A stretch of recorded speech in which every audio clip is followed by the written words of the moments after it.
Well, I was born in Soda Springs, Idaho, and mostly raised in Paris, Idaho, southeastern Idaho.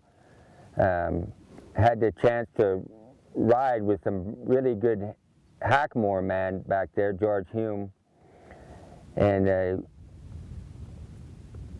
learned some from my great-grandfather, listened to his stories, and I've always been drawn to this type of horsemanship because I've seen it done the other way, and none of it really impressed me any. So I just figured that, this way suits me better, and I have more satisfaction riding with the Vaquero horsemanship. And just continually striving to learn more and more. I still learn every day. I learn from a lot of different people, and I'll continue to learn.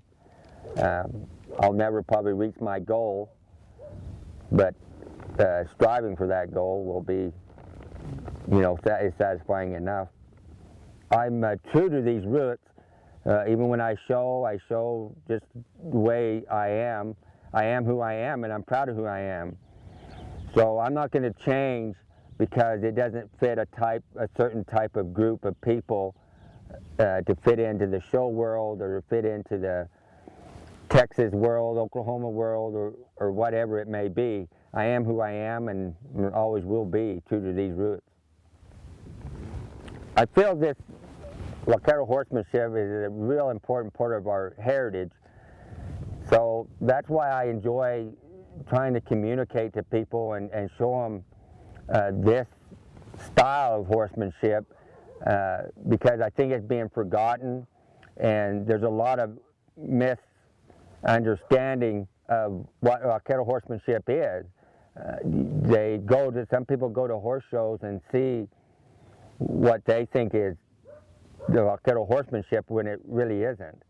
So I need to preserve it the truest way as I know possible to keep it alive and do my part to keep it alive. And therefore, I like teaching other people what it's all about, why it is the way it is, and then they can decide for themselves whether this is the way they want to go or another way they want to go. But I think it's important to keep this heritage alive in this country. But I've buckarooed most of my life in not a lot of big places.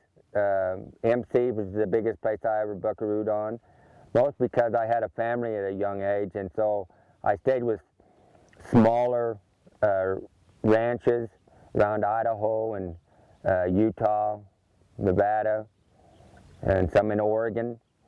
The smaller places, you can actually get sometimes a little more out of it than the bigger places.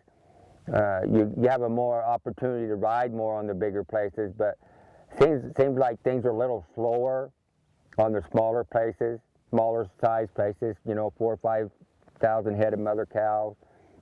And it's a little bit slower pace, where the bigger outfits are a little faster pace, so you can pace yourself a little bit different on the smaller places. And I enjoyed working on the bigger places, a few of them, and I learned a lot there. I just couldn't, because of my family and kids in school and so forth, I had to kind of stay with the smaller outfits. I worked for a lot of associations during the summers and worked their pastures and in the hill country. And it allowed me to be able to still be in a camp where it was suitable to where I could keep my kids out there with me all the time. They rode with me ever since they were still in diapers, and so it gave me the family life with still be able to buckaroo.